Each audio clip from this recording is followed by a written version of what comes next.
Shalom, selamat pagi, salam sejahtera bagi saudara yang dikasihi Tuhan. Apa kabar saudara? Semoga baik ya, dan tetaplah penuh semangat pengharapan di dalam Tuhan kita. Sebelum kita melanjutkan aktivitas pada hari ini, mari kita meluangkan waktu untuk mendengar dan merenungkan firman Tuhan. Jadikanlah firman Tuhan senantiasa menjadi penuntun hidupmu dan sumber pengetahuan dalam banyak hal di dalam kehidupan kita. Sebelum kita mendengarkan firman Tuhan, mari kita berdoa. Ya Allah Bapa yang Maha Baik, kami bersyukur untuk kasih-Mu, berkat-Mu dalam kehidupan kami sampai pada hari ini. Kami percaya sebagaimana hari-hari yang telah kami lalui, hari ini pun Engkau akan selalu menyertai dan memberkati kami. Ajari kami untuk selalu mensyukuri kehidupan yang kami miliki sampai saat ini, supaya kami merasakan betapa besar kuasa-Mu dan betapa baiknya Engkau senantiasa di dalam kehidupan kami. Kami mau belajar di dalam firman-Mu. Kami yakin dan percaya hanya firman Tuhanlah satu-satunya penuntun hidup kami yang mengajar kami untuk dapat mengerti setiap rencana-Mu di dalam kehidupan kami. Bukalah hati dan pikiran kami untuk mengerti firman Tuhan dengan baik, sehingga kami dapat menjadi pelaku firman yang setia. Berfirmanlah Engkau ya Tuhan, sebab kami telah siap mendengar.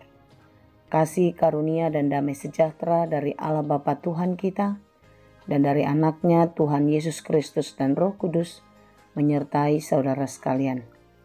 Amin. Firman Tuhan untuk kita pada hari ini ditetapkan menurut Almanak HKBP, Kamis 15 Mei 2025, tertulis dalam kitab Amsal 19 ayat 17.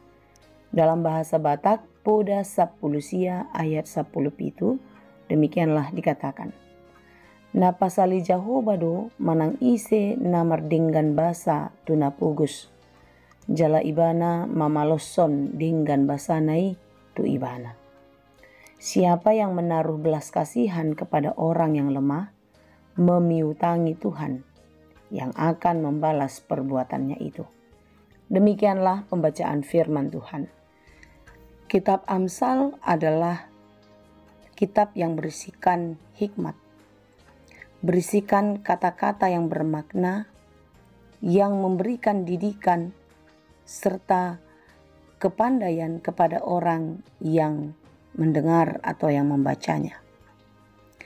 Kitab Amsal adalah kitab kebenaran, keadilan, dan kejujuran untuk memberikan hal-hal yang baik kepada orang-orang yang beriman.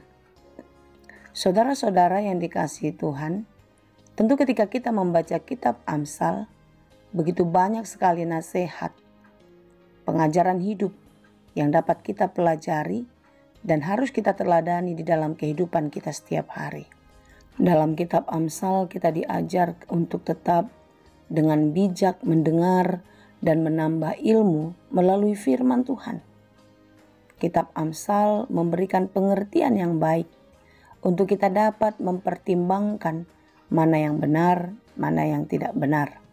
Dan tentu kita melakukan hal-hal yang baik dan yang benar dan menjauhi hal-hal yang tidak baik atau tidak benar. Kitab Amsal juga mengajarkan kita untuk hidup takut di dalam Tuhan. Dan orang yang hidup takut di dalam Tuhan, ia akan mendapatkan pengetahuan. Tetapi orang-orang bodoh, sekali lagi saya ingatkan, tetapi orang-orang yang bodoh akan menghina hikmat dan didikan. Bagi mereka itu bukan suatu hal yang penting. Dalam kitab Amsal secara khusus kita diajarkan bagaimana kita hidup dengan baik, berinteraksi dengan baik kepada orang lain, bersikap sopan dan baik kepada orang tua, kepada guru, kepada orang-orang yang patut kita hormati. Dan kitab Amsal juga mengajar kita untuk tetap panjang sabar, untuk bisa mengerti keberadaan orang lain dan kelemahannya. Sungguh kitab Amsal adalah nasihat hikmat yang mengajar kita untuk saling peduli dengan orang lain. Tidak pernah mengucilkan atau mengecilkan orang lain, tetapi di dalam cinta kasih Tuhan, di dalam firman-Nya, kita akan terus menaruh kasih. Kitab Amsal mengajarkan banyak hal itu kepada kita. Oleh sebab itu, saudara-saudara yang dikasihi Tuhan, mari kita melihat apa yang menjadi renungan kita pada hari ini. Renungan kita pada hari ini dikatakan, siapa menaruh belas kasihan kepada orang yang lemah, memiutangi Tuhan. Artinya apa? Apa yang kita perbuat itu tidak akan pernah berlalu dengan sia-sia. Perbuatan baik, kepedulian kita, rasa empati yang dalam kepada orang lain yang sangat membutuhkan, itu diperhitungkan oleh Tuhan. Sekalipun terkadang dunia, manusia tidak memperhitungkannya.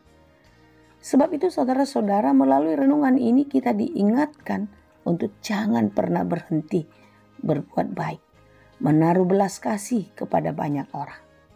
Karena Tuhan yang akan membalaskan. Karena Tuhan akan memberikan berlipat-lipat lebih dari apa yang kita pikirkan. Mengapa demikian? Karena memang Tuhan menginginkan kita melakukannya. Karena untuk itulah Yesus Kristus datang ke dunia. Bukankah Ia datang karena kasih yang besar kepada kita? Tentu ketika Tuhan menaruh kasih kepada kita, kita harus hidup di dalam kasih kepada semua orang. Saudara, mari kita merenungkan, seperti apa kita mengasihi orang lain? Apakah kita mengasihi dia karena dia mengasihi kita? Atau kita mengasihi seseorang karena ada sesuatu yang kita harapkan daripadanya? Tentu firman Tuhan mengajarkan kita untuk tidak pernah bersikap ataupun berpikir demikian, bukan? Firman Tuhan mengajar kita untuk menaruh kasih setiap saat dengan keikhlasan, dengan tulus, dengan sepenuh hati. Karena kita telah mendapatkannya lebih dulu dari Tuhan yang Maha Baik, dari Yesus Kristus yang telah mati mengorbankan dirinya untuk keselamatan kita. Saudara, marilah terus berbuat baik, menaruh kasih kepada semua orang, terlebih kepada mereka yang lemah. Karena dengan demikian, kita akan mendapatkan upah yang besar dari surga. Jika kita mengharapkan upah atau imbalan dari dunia, tentu upah kita tidak ada lagi. Karena kita sudah mengambilnya di bumi ini, bukan? Sebab itu saudara-saudara yang dikasihi Tuhan, marilah kita melakukannya dengan tulus, ikhlas, dengan hati yang terbuka, dengan penuh sukacita. Karena di dalam menaruh kasih, perhatian yang besar kepada orang yang lemah, maka kita tengah memiutangi Tuhan. Artinya, Tuhan akan membayarkan kembali apa yang telah kita kerjakan. Tuhan akan mengembalikan perbuatan yang telah kita lakukan. Tapi jangan salah mengerti ya saudara. Banyak orang mengira berbuat baik karena mengharapkan balas Tuhan akan mengganti berlipat-lipat ganda. Tuhan tidak kurang pengetahuan untuk memberikan yang terbaik untuk kita. Tuhan tahu bagaimana Ia mencukupkan apa yang kita perlukan. Tuhan tahu bagaimana Dia memberi kepada siapa yang memerlukan apa. Sebab itu saudara, tugas kita hanya melakukan kehendak-Nya. Bagaimana Tuhan mengembalikannya, bagaimana Tuhan membalasnya, mari kita meletakkan semua atas kehendak Tuhan.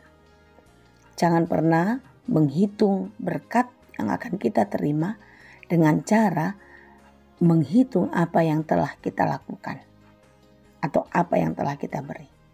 Tetapi mari kita menghitung apa yang telah kita terima sehingga kita merenungkan apakah sudah pantas atau sudah sesuai dengan apa yang kita berikan kepada orang lain. Kiranya Tuhan menolong dan memampukan kita untuk melakukannya. Tuhan Yesus memberkati. Amin. Terima kasih Tuhan untuk firman-Mu. Firman-Mu yang mengingatkan kami untuk menaruh kasih kepada saudara kami yang lemah. Bapa, biarlah kami tidak hanya memikirkan diri kami saja, tetapi biarlah Tuhan memakai kami untuk menolong banyak orang. Terima kasih Bapa. Di dalam Yesus kami berdoa. Anugerah Tuhan kita Yesus Kristus, kasih karunia Allah Bapa, dan persekutuan Roh Kudus itulah kiranya yang menyertai dan memberkati kamu sekalian. Amin.